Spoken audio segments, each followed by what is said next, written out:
Hola y bienvenido al curso de Solidity gratuito más completo que existe en castellano. ¿Qué vamos a ver en la clase de hoy? Pues bueno, básicamente lo que vamos a ver es un tipo de datos que no vimos en la última clase, básicamente porque ya se nos lleva el tiempo y se nos iba a hacer demasiado largo el vídeo.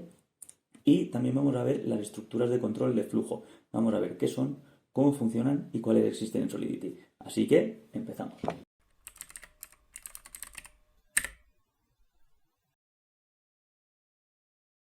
Ok, pues como te digo, vamos a empezar por los tipos de datos bytes. Vale, lo voy a empezar desde aquí, desde el último script que teníamos de data types. Básicamente porque, bueno, es un tipo de datos y lo voy a meter aquí después de address porque, como veremos, pueden ser bastante similares y además no es una estructura de datos como puedan ser las enumeraciones o como puedan ser los strings o como puedan ser los arrays. Así que lo podemos meter aquí y sería un buen sitio para tenerlos. Vale, tenemos como dos clases o dos formas, mejor dicho, de declarar los tipos de datos bytes. Una es de forma dinámica y la otra es de forma estática. La forma dinámica lo que nos va a permitir es que la cadena de bytes pueda incrementarse, pueda crecer a lo largo del tiempo. Mientras tanto, la cadena de datos estática de tipo bytes no nos va a permitir crecer en el tiempo. Así que bueno, vamos a crear primero el dinámico. Y bueno, de esta forma, por ejemplo, ya tendríamos un array de bytes o sí, bueno, podría ser un array, lo podríamos ver como array, no sé. Ya tendríamos una cadena de datos bytes que podría crecer en el tiempo. Como vemos, no nos da error y como vemos también podemos meter strings. Básicamente podemos meter strings porque el strings el tipo de datos strings, las cadenas de datos de tipo strings se pueden pasar directamente a bytes por Solidity, lo implementa de forma nativa y por esta razón podemos meter strings. ¿Podemos meter números enteros? Pues no, números enteros no nos deja. Pero ¿qué pasa si yo le meto una cadena de tipo bytes? Que los bytes son básicamente números hexadecimales. Pues le vamos a meter una cadena en hexadecimal, como podría ser 4 o 5, FB, y bueno, tampoco nos deja. ¿Por qué? Pues bueno, esto no nos deja porque no se puede convertir de forma implícita a bytes según Solidity. Por tanto, cuando creemos una cadena dinámica, tendremos que crear algo así. Tendremos que meter los datos en tipo string. Vale, podemos, por ejemplo, hola mundo. Aunque luego esto internamente nos devolvería una cadena en bytes, una cadena en números en hexadecimal. Ahora luego lo imprimiremos y lo veremos. Vale, ¿qué pasa si yo creo, por ejemplo, un byte 1 y le llamo estático? Vale. Aquí, si yo creo, por ejemplo, esto, me da error. Si yo creo varios bytes, o sea, si yo añado varios bytes, me da error. Y eso es porque no estamos cumpliendo la restricción que le hemos añadido. Es decir, le estamos diciendo que esto es una cadena de bytes, pero que únicamente almacena un byte. ¿Cuánto es un byte? Pues un byte básicamente serían 2 caracteres en hexadecimal. Como ves, esto no nos da error. Podríamos probar varios caracteres en hexadecimal y en ningún momento esto nos daría un error. Pero si yo me paso con los caracteres en hexadecimal, ya da error. ¿Qué otras formas, además, tenemos de añadir caracteres en hexadecimal que no sea, por ejemplo, con el prefijo 0x? Pues bueno, también podríamos poner algo similar a Unicode, que lo vimos en la clase anterior, que sería de esta forma: hexadecimal y el string 09. Entonces podríamos meter aquí cualquier número en hexadecimal. No cualquier número de un byte en hexadecimal, siempre y cuando cumpla la restricción de tamaño. Porque, por ejemplo, esto ya no lo podemos hacer, pero sí podríamos hacer perfectamente esto. Así que, bueno, básicamente estos son los tipos bytes. Tenemos aquí hasta 32 bytes como máximo. No, perdón, 32 bytes como máximo. Y bueno, aquí simplemente tendríamos que ir añadiendo caracteres hasta llegar hasta los 32 bytes. Así que bueno, esto sería todo en cuanto a los bytes. Lo voy a dejar así, por ejemplo, 0x30, aunque le voy a poner aquí un byte. Vale, algo más que te quiero decir es que un byte son 2 caracteres en hexadecimal.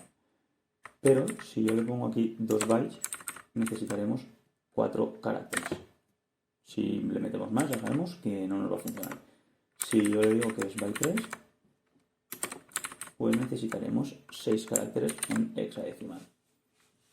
También comentante que los caracteres en hexadecimal son caracteres que van del 0 hasta el 9 y de la A hasta la F. Si yo le pongo aquí, por ejemplo, la V, que no está entre las letras A y F, no va a funcionar, no me lo va a coger como un carácter de tipo byte. Así que le tendré que añadir caracteres entre la A y la F, por ejemplo. Vamos a devolver ahora básicamente estos caracteres para ver cómo, por ejemplo, es tratado el tipo de byte dinámico por Solidity. Así que function get byte public view returns byte. Esto le voy a decir que me devuelva dynamic. Esto es bytes main. Perfecto. Así que ahora lo compilamos, lo desplegamos y vamos a devolver simplemente hola mundo, get bytes. Y como ves, nos devuelve una cadena en bytes. No nos devuelve en ningún momento el hola mundo. Si queremos devolver literalmente el hola mundo, ya sabemos que tenemos que devolver los datos en tipo string. Así que bueno, esto es todo por el tipo de datos bytes. Vamos a ver ahora las estructuras de flujo. Vale, pues sigamos ahora viendo las estructuras de control de flujo. Algo que no te he contado en la intro es que además de las estructuras de control de flujo, vamos a ver también operadores. Los operadores nos van a ayudar, por ejemplo, a establecer condiciones o nos van a ayudar también a realizar operaciones matemáticas, como por ejemplo tendríamos el operador más, el operador menos, el operador de multiplicar y el operador de dividir. Así que, bueno, vamos a empezar a ver también estos operadores a medida que los usemos, básicamente porque ver una clase solo de operadores podría ser bastante aburrida. Así que, bueno, vamos a empezar creando un contrato A. Yo, como veis, ya lo tengo aquí creado y le llamo contrato A simplemente porque luego voy a crear un contrato B para llamar al contrato A desde B, que también sería una forma de modificar el flujo del programa. Básicamente, el flujo del programa, ¿qué es? Pues bueno, el programa o cada función, cuando realizamos una transacción, se ejecuta una función. Vale, pues esa función va ejecutando el código. Pero habrá momentos en los que nos interese que un código se ejecute varias veces o que un código se ejecute mientras que el otro no se ejecute. Y eso se hace a través de las estructuras de control del flujo, porque controlan el flujo del código que se va a ejecutar. Así que bueno, vamos a empezar ahora por ver las estructuras de flujo más relevantes. Para ello, pues lo primero que voy a hacer, básicamente, pues voy a crear un 8 value, por ejemplo. La voy a crear privada y bueno, ¿qué vamos a hacer? Pues vamos a crear, por ejemplo, una función para cambiar el valor de este número. Ahora mismo, como sabes, es como si guardase un 0, porque por defecto, cuando creamos una variable y no le decimos qué valor almacena, pues ese valor es un 0, siempre y cuando la variable sea de tipo entero, claro. Así que bueno, function modify offset value mejor value y public de momento. Vale, ¿qué estructuras de control de flujo podríamos añadirle, por ejemplo, a alguien que quiere cambiar el valor? Pues bueno, vamos a imaginar, por ejemplo, que no queremos que este valor sea mayor de 20 o que este valor, por ejemplo, no sea mayor que 100. ¿Por qué? Pues porque es una edad. Estamos creando aquí, por ejemplo, una aplicación en la que tenemos que meter la edad de un usuario y no queremos que ese valor, por ejemplo, sea mayor que 120 porque no va a haber humanos que tengan más de 120 años. Y el problema aquí estaría en que el uint8 sí nos permitiría tener valores hasta 255, que es una edad que, por ejemplo, los humanos jamás, de los jamases, al menos hasta ahora, podemos alcanzar. Así que bueno, voy a decirle, por ejemplo, que no quiero que el valor de new value sea mayor que 120. En caso de que sea mayor que 120, no voy a dejar que la transacción prosiga y se revertiría, es decir, no se cambiaría realmente el valor de esta variable. Así que bueno, ¿cómo lo hacemos? Pues bueno, para ello tenemos la estructura de control de errores require. Require lo que nos permite es establecer una condición y si se cumple esa condición, realmente el programa seguirá. Pero si esa condición no se cumple por lo que sea, pues el programa no seguirá y la transacción revertirá, es decir, no se ejecutará. ¿Qué le tenemos que decir? Pues bueno, que new value debe ser menor o igual a 120, por ejemplo. Vale, esto sería un operador. El operador menor o igual nos permite que si new value es menor o igual que 120, la transacción seguiría. Pero si no lo es, aquí la transacción se pararía y revertiría. Y bueno, y aquí le podemos establecer un mensaje, por ejemplo, la edad debe ser menor a 120, por ejemplo. Y ahora, cuando nosotros lanzásemos esta transacción, si pusiésemos aquí, por ejemplo, 150, esta condición de aquí no se cumpliría. Por tanto, la transacción revertiría y nos daría este mensaje de error. Esto lo veremos luego cuando lo probemos.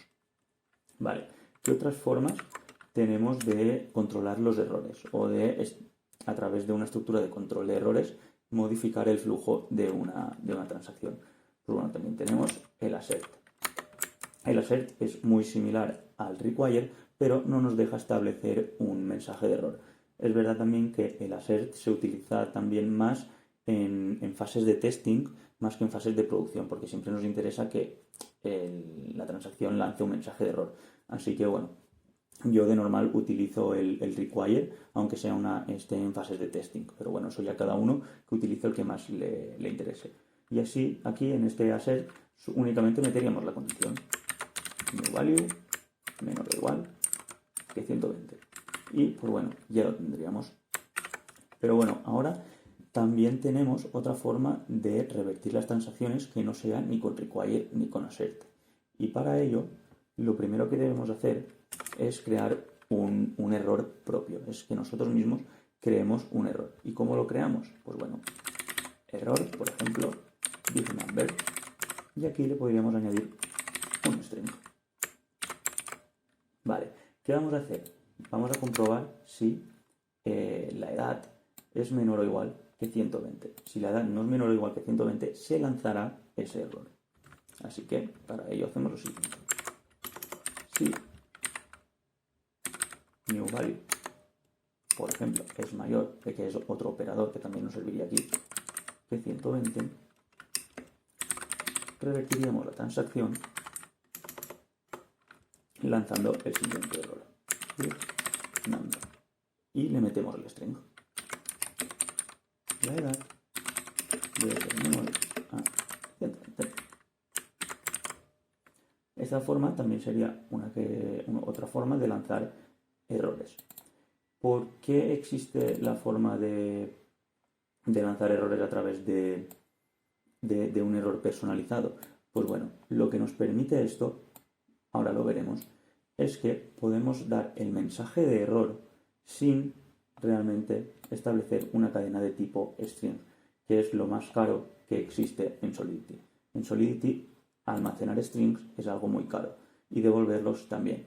Por tanto, si nos queremos ahorrar este string, pero queremos dar un mensaje descriptivo de nuestro error, tenemos la posibilidad de lanzar errores a través de errores personalizados. También podríamos hacer lo siguiente. If new value, if new value es mayor que 120, revert un big number y le quitamos aquí el string. Esta forma ya no nos serviría, pero tendríamos esta forma de aquí, tendríamos un ejemplo bastante descriptivo. El usuario no sabría que como máximo puede meter hasta el valor 120, pero tendríamos una forma bastante barata de que el usuario supiese cuál es el error que está teniendo y por qué su transacción no se está ejecutando. Así que bueno, esta forma también, pues bueno, eso a gusto también de cada uno dependiendo de tus intereses. Vale, ¿qué más formas tenemos? Pues bueno, si new value es mayor de 120, simplemente revierte. Y revierte sin ningún tipo de error. Esto simplemente lanzaría un error del tipo revert, revertiría la transacción y el usuario nunca sabría por qué le ha revertido la transacción. porque no estamos dando ni un error descriptivo ni le estamos añadiendo un string. Que esta sería la otra posibilidad. Podríamos venir aquí y decir la edad debe ser menor a 120. Y de esta forma ya estaríamos dando un error descriptivo. Aunque bueno, yo la forma que más utilizo de normal son los required, porque son bastante descriptivos y bueno, sí que intento pensar frases que no sean demasiado largas. Por ejemplo, si un usuario no puede acceder a tal parte, no pongo el usuario no puede ejecutar esta función, simplemente lanzo un mensaje y el mensaje es usuario no autorizado, que sería una frase más corta, que costaría menos dinero y que además es un mensaje bastante descriptivo. Pero bueno, ahora ya lo que haríamos es, una vez hemos manejado este error, ya sabemos lo que queremos hacer, le decimos que value es igual a new value y ya lo tendríamos. Voy a lanzar este contrato y así te muestro cómo funciona.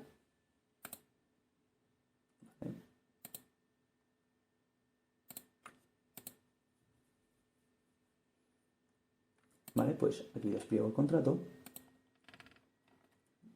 Y si yo aquí establezco un nuevo valor por encima de 120, por ejemplo, 150, como ves aquí me da un error. Y el error te lo indica aquí. La edad debe ser menor a 120. Si yo le meto un valor, por ejemplo, 12, pues no me da ningún problema. Y la transacción se ejecuta tranquilamente. Vamos a ver ahora el ejemplo de esta parte, de revertir con big number, pero sin mensaje de error. Venimos aquí, ¿vale? Guardamos, importante guardar, si no se generan los cambios, no se aplican, y desplegamos. Vale. ¿Qué pasa si ahora yo pongo el 150? Como ves, la transacción también ha revertido. Y me dice, el error provisto por el contrato es big number y no hay ningún tipo de parámetro. Si yo lanzase esto, pues en parámetros me saldría, la edad debe ser menor a 120. Pero bueno, como ves, esto nos ha devuelto el error big number, sabemos ya por más o menos dónde debería ir el error y deberíamos bajar ese dato, o al menos el usuario podría intuirlo.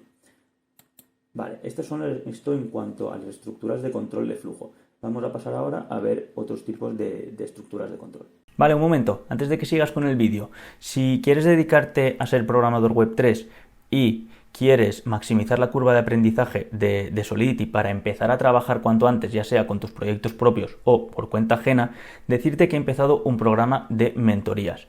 Las plazas de esta mentoría son bastante limitadas porque mi tiempo es limitado, así que no puedo ayudar a tanta gente como me gustaría.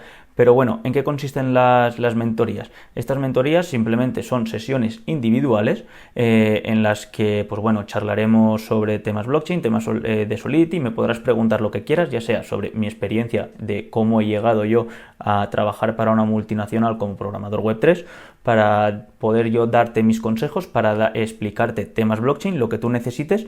Y bueno, en esto consistirían las mentorías. Si quieres saber un poquito más o yo también tengo que saber si te puedo ayudar o no te puedo ayudar, pues bueno, agenda una llamada que abajo te lo dejo en la descripción, te dejo el link para agendar la llamada. Y bueno, esta llamada es totalmente gratuita, es simplemente para que nos conozcamos, para yo saber si te puedo ayudar o no y ya está. Así que bueno, te dejo con el vídeo. La siguiente estructura de control que vamos a ver va a ser el return, que ya estás familiarizado con él, pero también es una estructura de control de flujo. ¿Por qué? Pues porque cada vez que se ejecuta, la función finaliza. Es decir, yo hago lo siguiente. Function getValue public returns 1.8. Y ahora pongo aquí return value.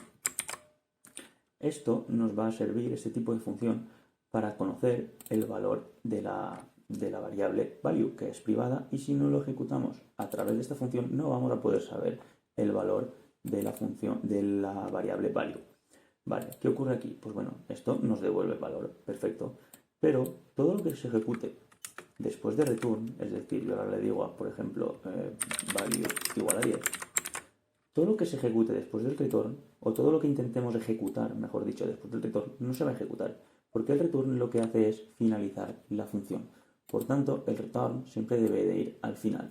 O existen otros casos en los que podemos establecer condiciones dependiendo de qué condición se dé, la función retorne o no. Así que, bueno, simplemente comentarte esta estructura de control y que tengas claro que return finaliza la función. Así que el return, en principio, siempre al final, porque todo lo que intentemos ejecutar después no se va a ejecutar. Así que borramos esto y seguimos con las estructuras de control.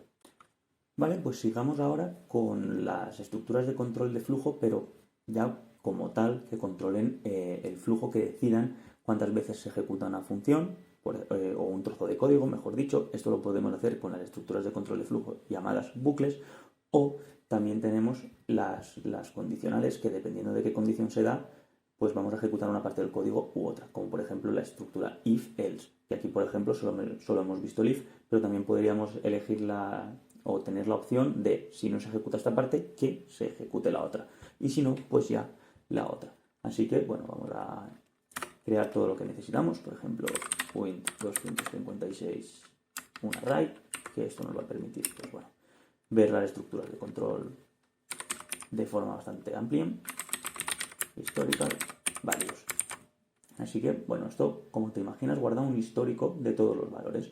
Por tanto, yo ahora lo que voy a hacer aquí es decirle historical values.push new value.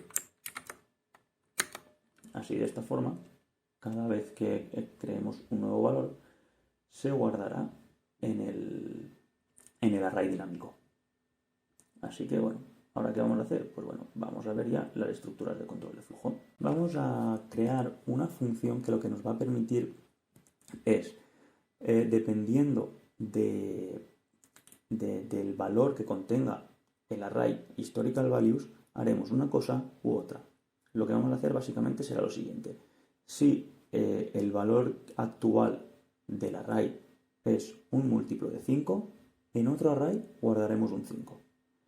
Si el valor actual del array es par, guardaremos un 2.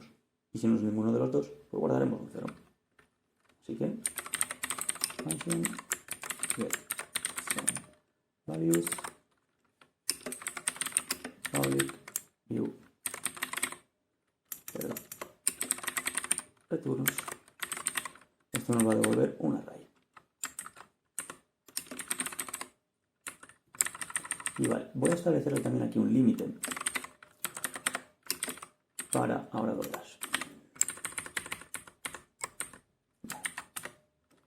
¿Qué vamos a hacer? Pues bueno, le voy a poner la primera condición que esto debe cumplir, es que el límite que yo le establezca no supere la cantidad de valores que hay dentro de historical values. ¿Cómo hacemos eso? Pues muy fácil. Por ejemplo, a través de un require podríamos decirle que el limit debe ser menor o igual a historical values.length. ¿Qué es length? Pues length básicamente es el valor la cantidad de valores que guarda ahora mismo en un punto determinado del programa el array historical values. Si historical values ahora mismo tiene, o en un punto determinado del programa, tiene 5 valores, length valdrá 5. Así que le decimos, aquí si algo va mal, o si el límite que intentamos establecer es mayor que la cantidad de valores que contiene historical values, podemos decir limit sobrepasa la cantidad de elementos del array. Como ves, este mensaje es muy largo y realmente en un entorno de producción nos costaría más dinero lanzarlo que si establecemos un mensaje más corto, pero bueno, ahora para aprender nos sirve. Y ahora pues tengo que crear el array que guardará si el array historical values en una determinada posición tiene un valor par, impar o un valor múltiplo de 5. ¿Cómo lo hacemos? Pues bueno, como este array debe ser estático, vamos a crear un array estático. Y no solo lo vamos a crear, sino que lo vamos a inicializar para que esté listo ya para usarse. ¿Cómo hacemos esto? Pues bueno, 256, memory, que el nombre del array ahora le puedo llamar SomeValues, por ejemplo, será igual a un nuevo int 256. ¿De qué tamaño? Pues del tamaño limit, porque no quiero que tenga un valor superior al limit o un valor menor. ¿Por qué? Pues porque, bueno, si yo le digo que quiero ver qué valores están guardados en las 5 primeras posiciones del array historical values, yo creo que era un array con únicamente 5 posiciones. ¿Por qué? Pues porque no quiero usar más espacio primero del necesario y tampoco quiero usar menos. Así que, pues bueno, lo inicializamos así y ahora SomeValues ya estaría listo para usarse. Vamos a ver la primera estructura de control, que va a ser la forma que tendremos para recorrer historical values. Es decir, si yo tengo un array, por ejemplo, que tiene los valores 1, 2, 3, 4, 5 y 6, yo quiero ir recorriendo todos los valores de uno en uno. Es decir, quiero ver en un punto determinado del programa cuál es la primera posición, cuál es la segunda, cuál es la tercera, cuál es la cuarta. Y así que para eso lo que voy a necesitar es un bucle que vaya a través de todas las posiciones del array. ¿Cómo hacemos eso? Pues bueno, for int la posición, por ejemplo. La posición debe ser menor que SomeValues.length, porque realmente yo voy a recorrer historical values, sí, pero lo voy a recorrer solo mientras el array de SomeValues le queden posiciones. Si yo quiero ver los 5 primeros elementos, no voy a recorrer el array hasta la 10ª posición, sino solo hasta la posición número 5. Por tanto, aquí le tengo que decir mientras sea menor que SomeValues.length. ¿Por qué menor? Estarás pensando, me podrías decir, Fran, si decimos mientras la posición sea menor, se nos quedará siempre la última posición libre, no vamos a llegar nunca a la última posición. Y no, esto es porque length guardaría, por ejemplo, en este momento, vamos a imaginar que historical value tiene 6 elementos, length sería 6, porque hay 6 elementos. Pero en un array las posiciones empiezan por la 0 en lugar de por la 1. Entonces esto sería la posición 0, la posición 1, la posición 2, la posición 3, la 4 y la 5. Por tanto, por eso le tengo que decir que esto es menor, porque aunque este array tenga 6 elementos, realmente hay 5 posiciones, porque la primera posición es el 0. Vale, pues esto lo borramos. ¿Y ahora qué le tengo que decir? Pues bueno, le tengo que decir que la posición se incremente en 1, porque si se incrementa en más de 1, o no se incrementa, si no se incrementa estaríamos generando un bucle infinito, pero si se incrementa, por ejemplo, en 2, iríamos saltando de posiciones. Y esto podríamos tener problemas a la larga. Así que le digo que posición se incremente en 1. ¿Y qué formas tenemos de incrementar posición en 1? Pues bueno, la más sencilla es con el operador más. Incrementa en más 1 únicamente un valor.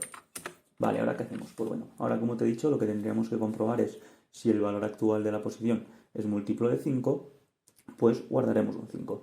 Si es par o múltiplo de 2, que sería lo mismo, pues lo guardaremos un 2.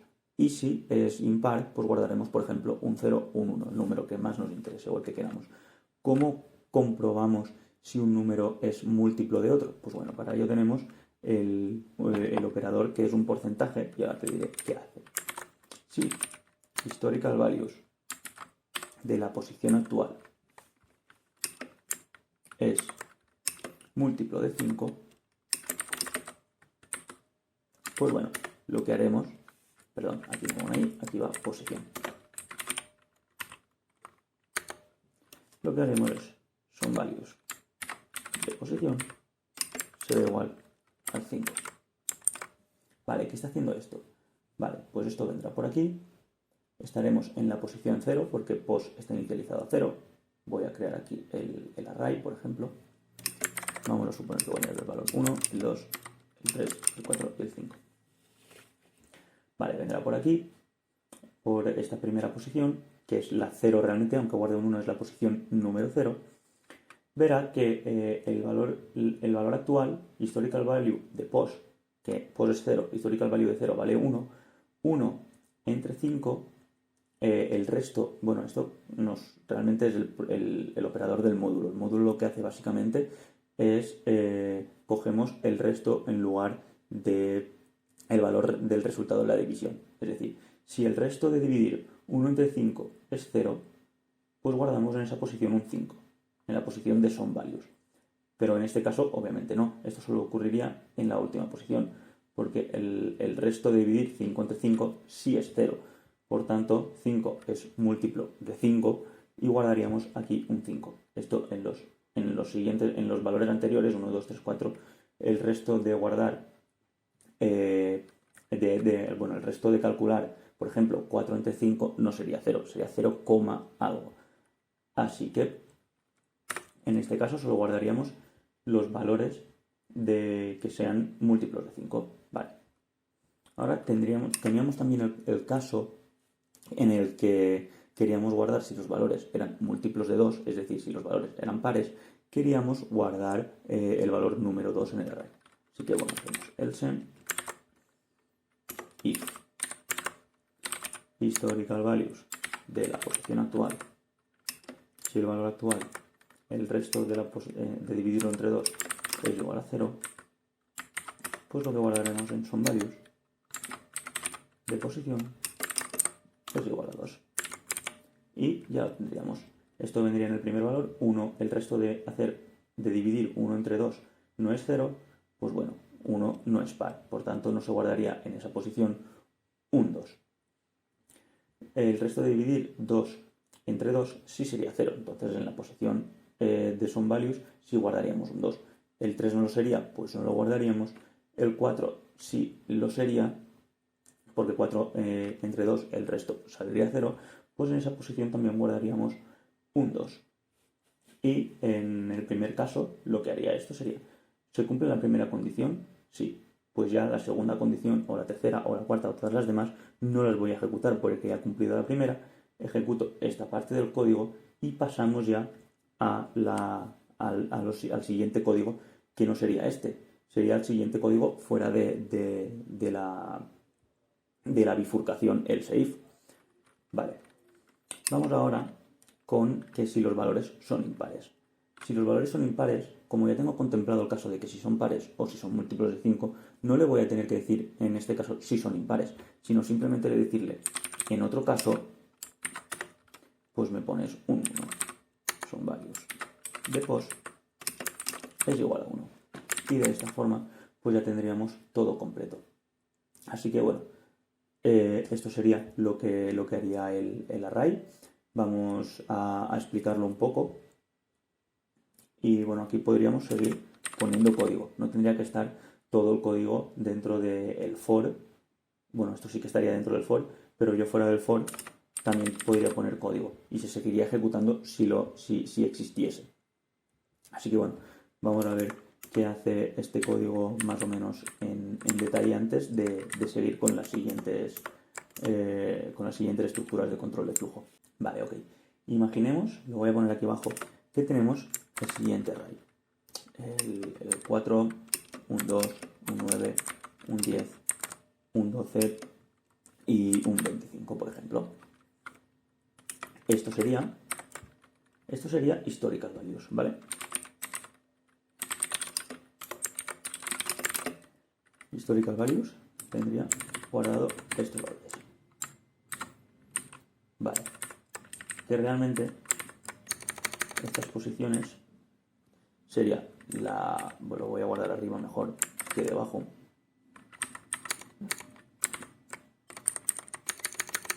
Vale, aquí lo tenemos. Esto sería la posición 0, esto sería la posición 1, esta la 2, esta la 3, esta la 4 y esta la posición número 5. Y hasta ahora lo que guardaría son values. Tendríamos un array inicializado con 5 posiciones o con 3, dependiendo del límite que le pasemos. Vamos a suponer que queremos recorrer todo el array, pues tendríamos un array de 5 posiciones únicamente con ceros. 0, 0, 0, 0, 0 y 0. Vale.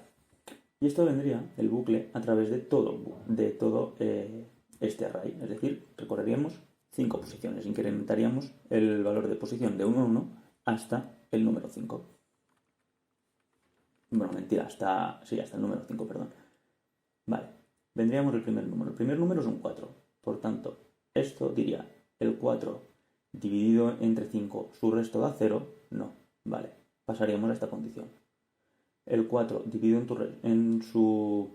entre 2, ¿el resto da 0? Sí, pues ponemos aquí un 2. Y ya no se ejecutaría esta condición, porque ya se ha cumplido esta. Y ahora seguiríamos con esta parte del código en caso de que existiese, o en esta parte del código en caso de que existiese. Pero como no existen, ya la función terminaría ahí. Vale, seguimos con el siguiente. Esto terminaría, el bucle terminaría. Por tanto, como el bucle ya ha terminado, en esta iteración, lo que se hace aquí es posición ahora vale 1, es decir, vale 1, y el valor actual del que guardamos ahora en esa posición, en el historical values, es un 2. Ocurriría lo mismo que anteriormente. El resto de 2 entre 5 no es 0, el resto de 2 entre 2 sí es 0. Pues guardamos aquí un 2. Volveríamos a ejecutar esta parte de aquí en caso de que existiese y volveríamos al inicio. Vale, ¿ahora qué vale pos? Ahora pos vale 3 porque se ha incrementado otra vez en 1. Vale, pues vendríamos aquí. El valor número 9. El valor número 9 realmente ahora no cumple ni esta condición ni cumple esta. Pero sí que cumple esta de aquí. Porque aquí estamos diciendo que en caso de que no se cumpla ninguna de las dos condiciones anteriores, que aquí se meta un 1. Pues bueno, pues tendríamos un 1. Se volvería a incrementar el valor de posición, ahora posición valdría 3. Y tendríamos aquí un 10. Un 10, vale, ¿qué pasa con el 10? El 10 cumple las dos condiciones. Cumple la condición esta de aquí, la de que es múltiplo de 5, pero también es múltiplo de 2. ¿Qué ocurre? No ocurre nada especial. Simplemente se ejecuta la primera condición. Aquí pondríamos un 5 y ya está. Y estas dos condiciones, ninguna de las dos se ejecutarían. Y pasaríamos a la siguiente. ¿Qué tenemos? El 12. Pues bueno, en el 12 únicamente se cumpliría esta condición. La posición sería 4. Y aquí un 2. Y con el 25 pues ocurriría que se cumple únicamente esta condición, aunque también la del impar, pero como esta se ejecuta antes, o se comprueba antes, mejor dicho, pues aquí guardaríamos un 5. Y este sería el resultado del array son values. Esto simplemente te lo he comentado pues para que sepas, pues si no has visto nunca nada de programación, para que sepas cómo se ejecuta un bucle. Así que bueno, lo quito, lo borro y seguimos con otros tipos de bucle que existen. El siguiente tipo de bucle que tenemos sería, por ejemplo, el while.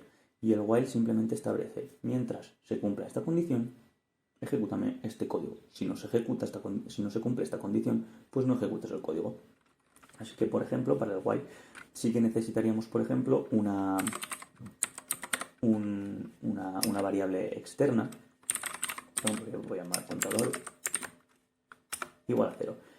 ¿Y qué haría? Pues bueno, lo que voy a hacer ahora es pasar directamente, en lugar de ejecutar este código, lo que haría el código del while, básicamente lo que haría sería pasar todos los valores que hay dentro de historical values hasta un límite. Por ejemplo, los 3 primeros valores pues los meteríamos dentro de some values, y eso es lo que haríamos.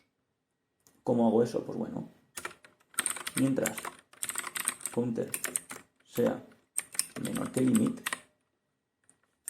¿qué le decimos? Pues únicamente le decimos que son values de la posición actual, que es counter, sea igual a historical values de counter. Vale, ¿aquí qué pasa? El problema que tendríamos con esto es que hasta ahora ejecutaría un número infinito.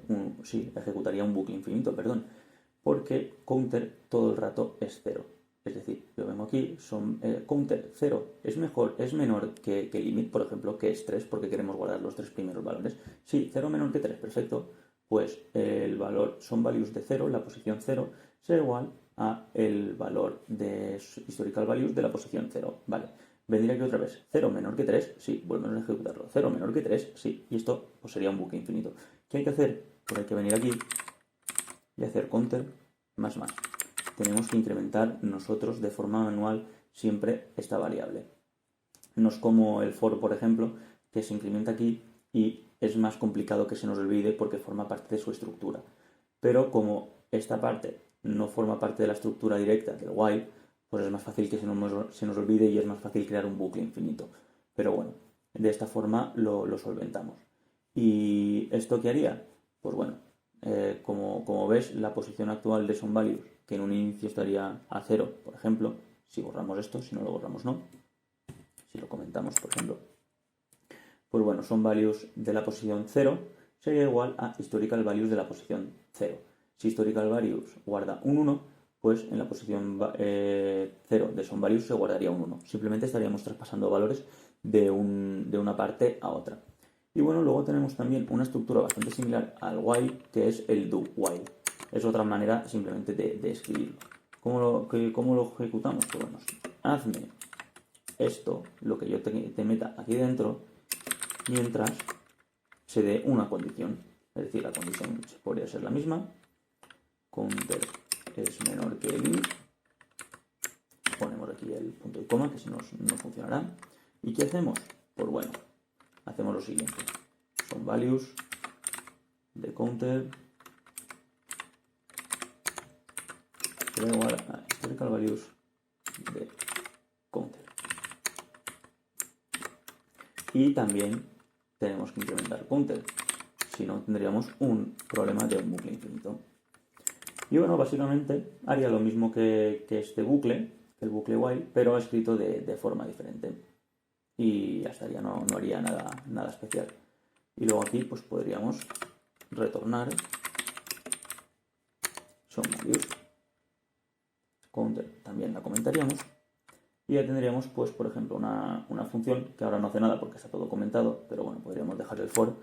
Dejo el for simplemente pues porque, primera, que es como que tiene más complejidad, por decirlo de alguna forma, y segundo, porque es el que yo con el que más cómodo me siento es con el for y es el que más utilizo. Pero bueno, si te sientes más cómodo con el while, pues ejecuta el bucle while y ya estaría.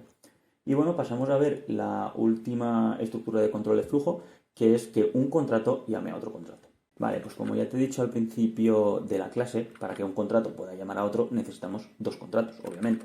Así que, control B. Y vale, ¿qué hacemos? Pues bueno, lo primero que necesitamos es una referencia a el contrato al cual queremos llamar.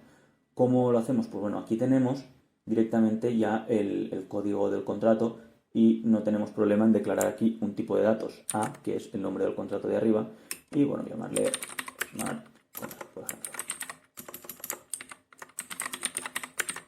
¿Qué pasa si no tenemos el código del contrato A en el mismo código? Pues bueno, habría que importarlo a través de un import que ya lo veremos cómo se hace. Pero siempre vamos a necesitar el código o siempre vamos a necesitar la API para llamarlo desde un frontend. Vamos a necesitar siempre más cosas. Pero bueno, en este caso, como lo tenemos justo aquí, pues no necesitamos importar nada ni hacer nada raro. Simplemente ya creando el tipo de datos A, que el tipo de datos A es este que hemos creado aquí, pues ya lo tendríamos. Y ahora también necesitamos pues establecer o saber a qué contrato A queremos llamar, la dirección de ese contrato, que eso la obtendremos cuando se despliegue. Pues bueno, ya podremos decirle a B dónde está ese contrato. ¿Cómo lo hacemos? Pues bueno, a través de un constructor, por ejemplo, lo podríamos hacer. Address de smart contract A. Le decimos que smart contract es una instancia de A. Es A. ¿En qué dirección? Pues en smart contract A. Vale. Y de esta forma, pues ya lo tendríamos. ¿Qué tendríamos que hacer aquí? ¿Qué es un constructor? Pues bueno, un constructor podría ser otra estructura de control de flujo que realmente no se ejecuta una vez, nosotros no la podemos llamar directamente. Esto únicamente el constructor se llama cuando el contrato B se desplegase en la blockchain. El contrato B lo subiríamos a la blockchain y se llamaría este constructor. Este constructor necesita un parámetro. Si no le pasamos este parámetro, el constructor no funcionaría y no subiríamos el contrato a la blockchain. Así que se llamaría esa vez y ya está. Y ya no tendríamos más opciones de llamar nunca jamás al constructor. Es algo que se llama automáticamente cuando se lanza el smart contract y ya está. ¿Y ahora qué queremos hacer? Pues bueno, vamos a suponer que queremos llamar a la función, por ejemplo, de SomeValues. De setValue. Pues, ¿qué hacemos? Pues bueno, creamos una función. Bueno, lo que queremos hacer también es, aprovecho que llamamos a esa función, que tenemos que pasarle un nuevo valor, pues bueno, vamos a coger ese valor y lo incrementaremos en 1. Así que función addValue, en lugar de incrementarlo con 1, que ya hemos visto cómo se hace, que podemos hacerlo con el más, pues bueno, vamos a indicarle que queremos sumarle cualquier valor, por ejemplo. 8 4. Vale, ¿qué podemos hacer aquí? Pues bueno, podemos indicarle que value, primero que nada, debemos saber cuál es el valor que almacena en esta variable, cuál es el valor que se almacena en esta variable, por tanto lo debemos hacer a través de getValue. Cogemos ese valor y le incrementamos el valor que nosotros le pasemos como parámetro. 8 value que vale, pues smart contract punto getValue. ¿Y ahora qué hago? Pues bueno, lo que hago es básicamente que value es value más addend. Esto sería una forma que existe de decir que este valor que le hemos añadido aquí es el mismo más el valor que nosotros le pasemos como parámetro. Aunque tenemos otro operador que haría lo mismo y sería bastante más corto de hacer. Tendríamos aquí, por ejemplo, value más igual addend. Y estaríamos haciendo exactamente lo mismo, solo que en lugar de ponerle el igual y luego el más, lo pondríamos junto, más igual addend, y se traduciría en esto de aquí arriba. Lo voy a dejar aquí, así, porque es la forma que yo suelo utilizar y es una forma que, bueno, si lo sabes, enseguida sabes lo que está haciendo. Así que, bueno, y ahora lo que haríamos directamente es llamar a smartcontract.setValue y sería value, el valor que le queremos pasar. Y ya lo tendríamos.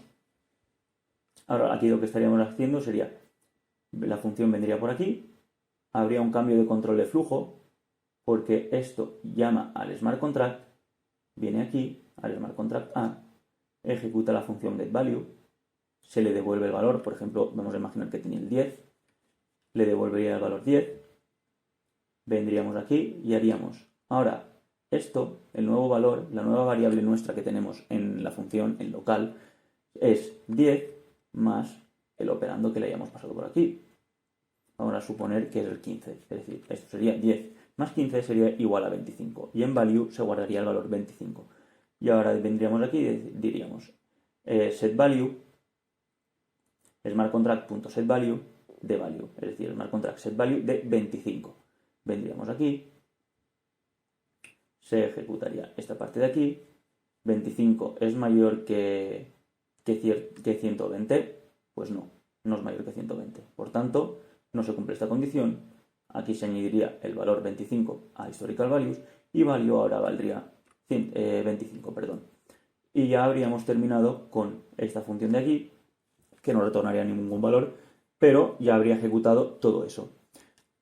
Así que, bueno, esto era todo lo que quería comentaros, era todo lo que quería enseñarte en cuanto a las estructuras de control del flujo.